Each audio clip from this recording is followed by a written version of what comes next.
Je vais vous parler de la stratégie qui va vous permettre de gagner beaucoup d'argent dans le marché des crypto-monnaies si vous la comprenez maintenant. J'en avais déjà parlé dans une vidéo précédente, c'est la stratégie de la mémoire. Parce que si on regarde la capacité de l'investisseur moyen en crypto, de l'investisseur moyen dans le marché des actions, c'est quoi ces capacités?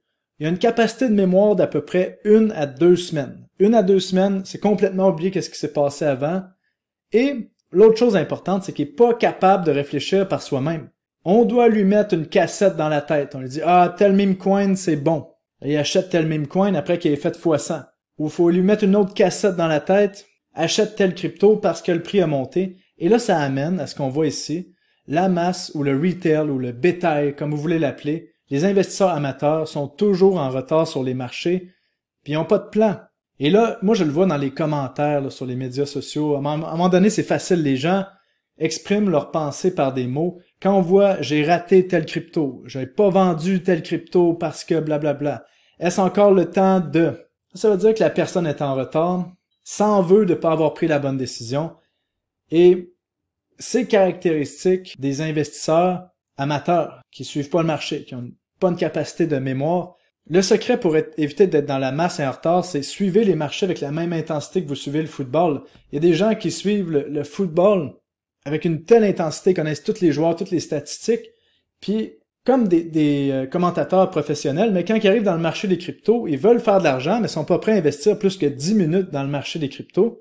L'autre chose, il y a des gens qui mettent beaucoup d'énergie, mais ils perdent tout leur temps dans du bruit, dans des nouvelles qui servent à rien, dans essayer de comprendre des nouvelles qui sont fluctuantes, qui changent rien au cours des cryptos. Puis, pour ça, il faut développer ses habiletés pour comprendre les marchés, en se formant sur l'analyse de chartes, l'analyse fondamentale, la macroéconomie. Et ça, vraiment, c'est une caractéristique des gens qui réussissent, sont capables de mettre du temps dans quelque chose. Et pour tout vous dire, je pense que ça n'a jamais été aussi facile de gagner, peu importe le domaine dans lequel vous êtes, que vous êtes dans la crypto, l'investissement, la business, dans le sport, qu'en 2024. Pourquoi? Parce qu'actuellement, les gens sont complètement zombifiés, sont drogués par leur téléphone, perdent du temps à scroller, à se comparer aux autres. Alors que, pour gagner, qu'est-ce qu'il faut faire? Il faut mettre du temps dans quelque chose pour devenir expert dans une habileté, une connaissance, une façon de faire, une façon de regarder les marchés, par exemple. Mais c'est sûr que si on passe notre temps à répéter ce qu'on se fait dire comme des robots, comme on voit ici, à pas se faire son opinion, « Ah, cette année, je vais être la diète végane parce que tout le monde est végane. Après ça, il faut détester tel type de personnes parce qu'ils l'ont dit dans les médias. » C'est comme ça que vous n'êtes pas capable de prendre vos propres décisions. Faites votre propre analyse, vraiment. Et vraiment, c'est une épidémie qu'on voit actuellement de gens qui ont aucune mémoire et aucune capacité de réfléchir par eux-mêmes. Et pour vous dire la vérité, là, il y a un livre que vous devez lire. C'est le livre ici, Mastery, qui explique comment être un maître. C'est quoi atteindre l'excellence? C'est quoi atteindre l'excellence? Vraiment, ça prend 10 000 heures dans un domaine. Ça, c'est 5 ans à temps plein à 40 heures semaine pour devenir un maître dans quelque chose. Donc, les gens, la plupart du temps, je les vois, sous-estiment le niveau que ça prend pour devenir bon dans un domaine.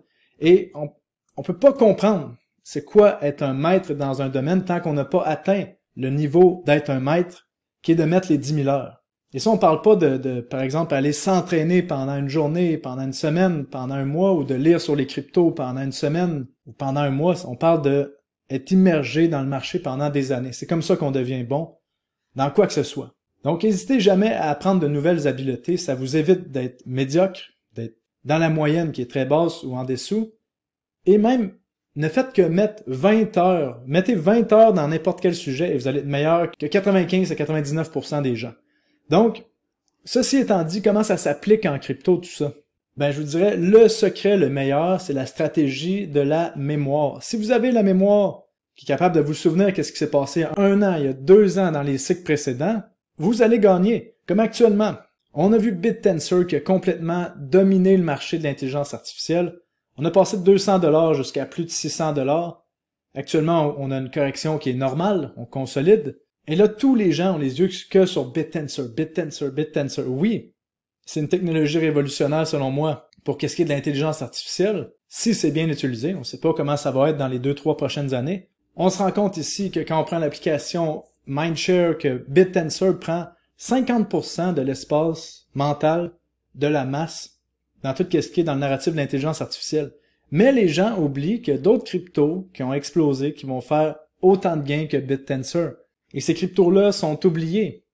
Comme d'habitude, ils sont toujours oubliés jusqu'à temps qu'ils montent. Donc si vous êtes capable d'avoir de la mémoire, vous rappelez qu'est-ce qui est dans le secteur de l'intelligence artificielle qui va exploser, qui a explosé l'année passée, qui risque d'exploser encore. C'est la même chose qu'on a vu dans le premier cycle. BitTensor a explosé avant les autres, et après, quel crypto a explosé? Je vous laisse y réfléchir. On avait, bien sûr, Akash ici, que vous voyez, qui actuellement est en train de terminer son range de consolidation autour des 2$ et 30 centimes. Si on revient au sommet précédent, on fait un plus que x3. Bon, quel autre crypto qui a monté quand BitTensor a monté? La stratégie de la mémoire, est-ce que vous vous en souvenez? Ah non, je ne sais pas trop. Quel autre crypto? Ben, on la voit ici, Render. Render qui a monté à plus de 12$, qui consolide actuellement.